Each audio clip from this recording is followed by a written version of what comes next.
هېرستان.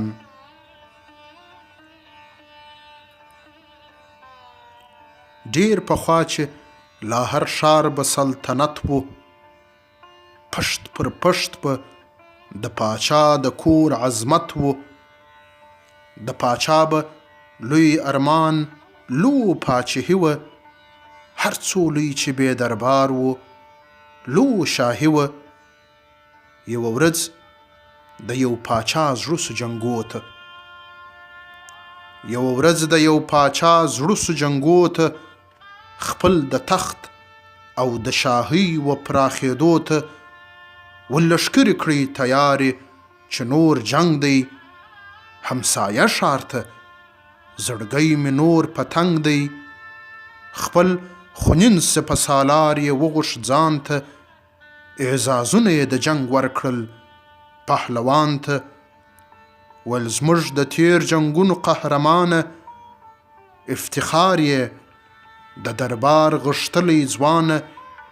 ته او ستا توره منزل دی زموږ ارمان ته، زما فرمان دی تی وسط کړه خپل وځان ته.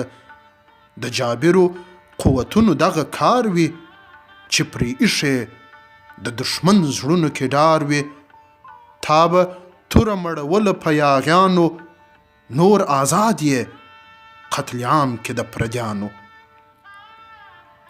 آدم خور سپه سالار لښکرې پل کړې، د پردي ښار پر سرحد یې لمبې بل کړې.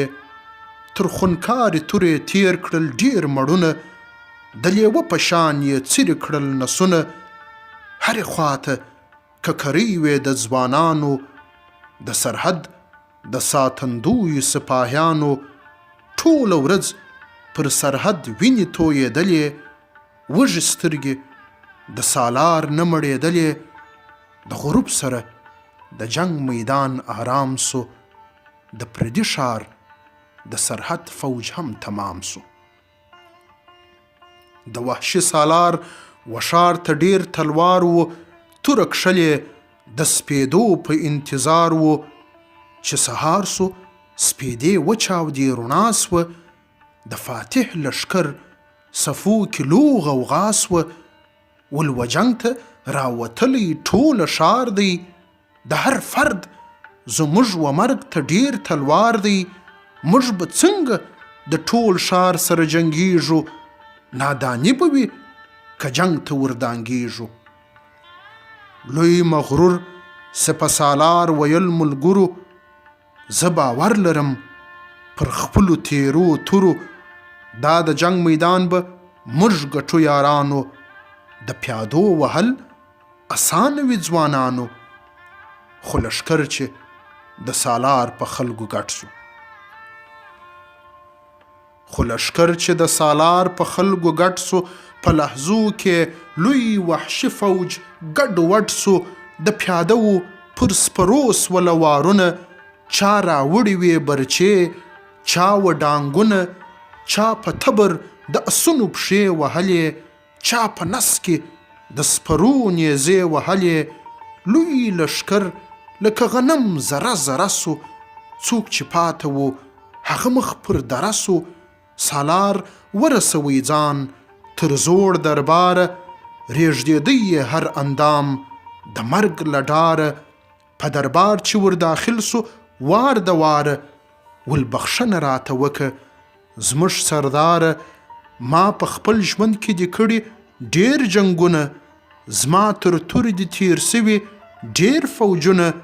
د پردي ښار جنګ و موږ ته په تاوان دی، بې لښکره لوی ولس وهل ډیر ګران دی. د سالار خبرو زړه پاچا کې شین کړ، و دربار ته را حاضره لوی فالبین کړ. ویل ووایه څه سر دی په دې ښار کې، څه پټ راز دی د دې خلکو په کردار کې. هر څو واره چې لښکر ښار ته نږدې سي، په سبا لښکر د ښار خوله کې پښې پښې سي. لوی فالبین او نجومي ویل باداره، دغه راز راته څرګند سو له مداره. د دې خلکو او د لمر عجب داستان دی، په نجوم کې د دې ښار نوم هېرستان دی. د غروب سره د دوی هر څه هېرېږي، په سبا یې په پرون صد نه رسېږي. دوی په ورځ کې زورور لکه زمریان وي، خو په شپه لکه پسونه او څارویان وي. څو لښکره چې نیولو کې بې وس وه، وها ښار ته څو قاتله په شپه بس وه. هېرستان نیول پاچا ته لومړی کار سو، نجومي یې د دربار لوی سلاکار سو. انتخاب یې څو پاخه غټ قاتلان کړل، همدالته یې د پردي ښار آمران کړل. ویل ځئ نور نو پر لور د هېرستان سئ، په تاریخ کې د فاتح ډلې داستان سئ. خو یو کار چې نه اخر او نه یې هیر کړئ، د پردي ښار پاچا ژر تر توره تیر کړئ. هېرستان کې چې لمر ولوید تاریکه سوه، پر هر کونج باندې د ښار چې شپه خوره سوه، چې ذهنونه په دې ښار کې نور کوره سول. قاتلان په خپل مابین کې مشوره سول، ول چې هر چا هر څه ډېر وکړه قتلونه، لوی آمر به وي د ښار هومره کلونه. نور یې وکښلې له تیکو خپلې تورې، د پردي ښار میندې ټولې کړلې بورې. په یوه شپه یې قبضه ټول هېرستان کړ، له آباد ښاره یې جوړ لوی قبرستان کړ. په سبا چې لمر راپورته سو له غرونو،